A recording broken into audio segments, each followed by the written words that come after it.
তুমি যদি তোমার পরিবারটাকে সুস্থ, শান্তি এবং সুখের মধ্যে নিয়ে যেতে চাও, তাহলে তুমি মা হলে মার ভূমিকা পালন করো, বাবা হলে বাবার ভূমিকা পালন করো, আর গার্জেন হলে গার্জেনের ভূমিকা পালন করো।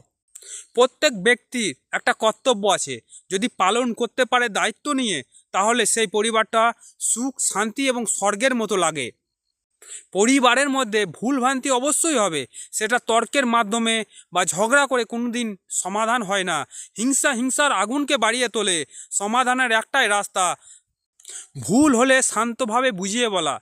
কারণ যে যখন ভুল করে না, তখন তার মধ্যেও একটা চিন্তা থাকে যে আমি ভুল করেছি। তখন যদি তার সঙ্গে তর্ক করতে যায়, তাহলে আরও অশান্তি বেড়ে যায়।